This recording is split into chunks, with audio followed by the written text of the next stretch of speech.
The neighborhood looked harmless in the late afternoon sun, mailboxes lined like white teeth, sprinklers ticking, a child's scooter abandoned on a driveway.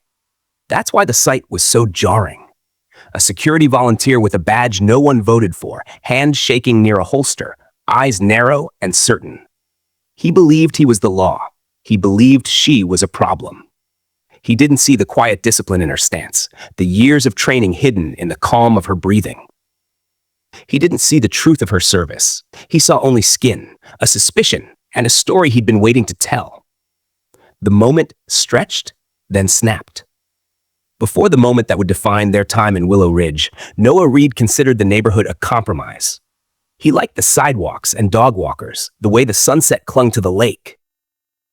He did not like the HOA's monthly bulletins about grass length and community standards, written in a tone that felt like a finger tapping a watch. Maya Reed was the reason they chose it anyway. She needed a quiet place to rest when she was home, a steadiness between deployments that felt like a soft landing. The house was small but bright. From the porch, she could trace flight paths of distant planes and count her breaths until the day's noise fell away. Neighbors waved. Some waved past them. They were one of 3 black families on the block. It was never said but always present, like a thin film over the welcome basket. The board president, relentlessly cheerful, called their move-in a blessing. Strangers, in a neighborhood app, asked if anyone had noticed a new truck lingering too long. That truck was theirs. Noah worked remotely, a designer who could spend entire afternoons crafting something nobody would see, then feel proud anyway. Maya, a captain whose specifics lived behind secure doors, had a quiet that made people lean in, then back. When she was home, she ran at dawn, waved at crossing guards, and stacked protein containers with a neatness that comforted her. She told no one what she did outside the uniform unless she needed to. The HOA had a volunteer safety committee that drove the loop in orange vests. It was a holdover from a break-in years before they arrived, a story told like folklore. No one could remember the details. Everyone remembered how it felt. Fear, when cultivated, finds convenient shapes. The first notice on their door sounded harmless, a reminder about trash cans. Theirs had been set out the evening before the designated time, the paper said, in bold italics that suggested transgression disguised as negligence. Noah rolled his eyes and tucked it into a drawer. Then came the second notice about compliance, the photos of their mailbox slightly tilted. The passive line about neighborhood cohesion. The courtesy observation that their guest had parked overnight without a pass, though the guest was Maya's younger cousin, arriving late, leaving before dawn to avoid traffic. During a Saturday run, Maya noticed a golf cart pick up speed behind her. The driver, one of the safety committee regulars, a man with a chest puffed to fill confines, shadowed her. He didn't wave. He watched. She slowed her breathing and stayed on the sidewalk, hands visible. He veered away when an elderly couple approached, then returned once they passed. After, she wrote the time and route in a small journal she kept for pattern recognition. It had saved her life in other places. In Willow Ridge, it felt like overkill until it didn't. On the neighborhood app, a string of posts appeared about unknowns at the park. A blurry photo showed a black teenager tying his shoe. "Does anyone know this kid?" the caption asked. Replies poured in, some supportive, others edged with coded suspicion. Noah scrolled and felt a familiar tightness.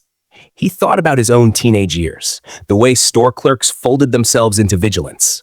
He closed the app and held his breath until his chest loosened. The safety committee leader, a man named Carl Whitman, hosted a meeting about vigilance. He spoke about packages and porch pirates, about suspicious vehicles that didn't belong.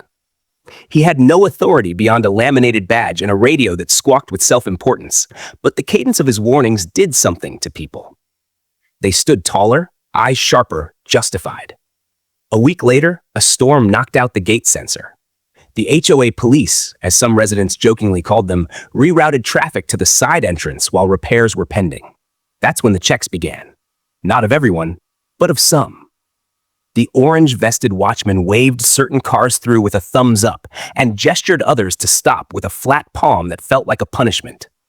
Maya returned from a long day of training in plain clothes, fatigues folded in the back seat. She used the side entrance, rolled down her window, and lifted her gate sticker. The volunteer, Carl, peered in, scanned the interior, and motioned her to pull aside. He said something with his jaw, indicated identification. She presented her license. He stared longer between the card and her face than the situation required. His radio crackled for effect. He gestured again, harsher, like a teacher unconvinced a student had learned a lesson. Noah watched from the porch, phone in hand. He saw the way Maya held her shoulders, the way her palms were visible, the way she always made herself non-threatening in spaces that expected threat from her. He felt the silent request in her posture. Stay back. He also felt the heat in his chest that wanted him to stride forward and serve as witness. A neighbor eased into the scene from across the street, camera raised. Another peered from behind a hedge. The air got tighter. A story, barely formed, began to congeal around them. It wasn't about a gate sticker anymore. It was about a narrative that had long been rehearsed in American neighborhoods. Protect the perimeter, define the intruder, justify the escalation. Carl's hand rested where hands don't belong in suburbs, near a holster he was not trained to respect. His chin lifted with the weight of imagined authority. He was about to make an error that would tether itself to every name in this story for years. The moment of escalation was almost mundane in its trigger. A second car approached from behind, impatient, its driver tapping the horn in staccato bursts.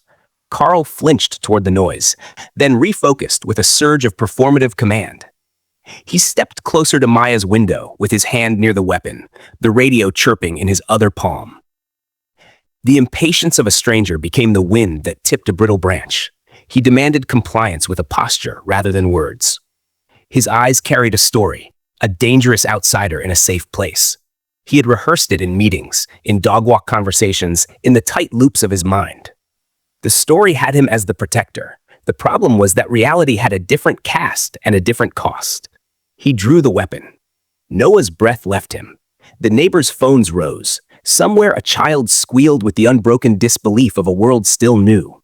The late light grained everything in gold, a cruel filter on something rotten. Maya's training slid into place with terrifying calm. She'd been in other standoffs, ones with more at stake than a gate, ones with less. She knew how fear rerouted blood and stole fine motor skills. She knew how her presence, her height, her skin could get interpreted by someone who wanted a reason. She placed her hands flat against the steering wheel, fingers spread wide, shoulders down. She made no sudden moves. She tracked his breathing, watched for tremor, estimated distance. She made a calculation that she shouldn't have to make at the entrance of her own neighborhood. The weapon, poorly held, wavered. He barked something without barking. He pointed toward the curb with a twitch. The tip of metal flashed in a way that reconfigured time, years of service collapsing into one suburban square of asphalt. She considered options and discarded most. De-escalation was the safest outcome for everyone. Compliance could be fatal if read as defiance. Action could be fatal if read as aggression. Silence could be fatal if read as contempt. She moved with deliberate slowness, reached for the wallet already on the dash, and slid a second card from it, her military identification, placing it on the steering wheel like a truth beyond argument. The cognitive dissonance tightened his face into confusion.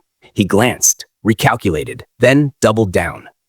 The gun hovered, an emblem of a story that had begun elsewhere. A summer of narratives about crime, a winter of whispers about strangers, a lifetime of unquestioned power. She didn't reveal her specific role. She didn't need to. Her calm did the talking. In that poise was a battalion of memory, pain, discipline, and care. And then, when his stance shifted dangerously forward, bringing the muzzle closer to her face than safety allowed, she made a choice based on imminent risk and professional ethics. With a measured movement, swift enough to matter, controlled enough to prevent panic, she used the door's frame as leverage, redirected the weapon downward, and stepped back with her hands still high, creating separation while preventing discharge. It was not a flourish. It was a safeguard. Sirens, summoned by a neighbor who had said they would call just in case, drew near. The scene held like a photograph moments before the shutter. The squad car's lights dissolved the illusion of a private dispute. Professional officers arrived with procedures that the orange vest never learned. They separated bodies, secured the weapon, and listened. They saw the identification that should have been enough at the start. The HOA president arrived, panting and pale, carrying concern that looked like public relations. Carl's narrative frayed in the light. He tried to stitch it together with cliches about safety and suspicion, about not recognizing her, about matching a description that no one else could conjure. The footage on neighbors' phones wrote a cleaner version of truth. It showed the cadence of bias, a man seeking threat and finding it in the place he was taught to look. Maya declined medical attention. Her hands shook later, but not there. There, she was steel because she needed to be. Noah stood a measured distance away, not trusting his voice. He had imagined this moment in every what if the night carried to their bed over the past year. He had rehearsed his own speech in the mirror of indignation and fear. Now the words felt like stones in his chest. The HOA board scheduled an emergency meeting, the kind that draws even the residents who never attend. Some came to minimize, some to console, some to witness. The leadership wrapped regret in the language of misunderstanding. There were calls for retraining, then for dissolution of the safety committee, then for accountability that sounded like more than a memo. The room pulsed with discomfort, the old habits clinging like ivy to brick. Consequences arrived slowly, the way they always do in neighborhoods that prefer quiet to justice. Carl lost his role, and eventually his job outside the confines of Willow Ridge as the video traveled further than gossip. Charges were filed, misdemeanors at first, then reconsidered when the prosecutors saw how close a life had come to being rewritten in grief.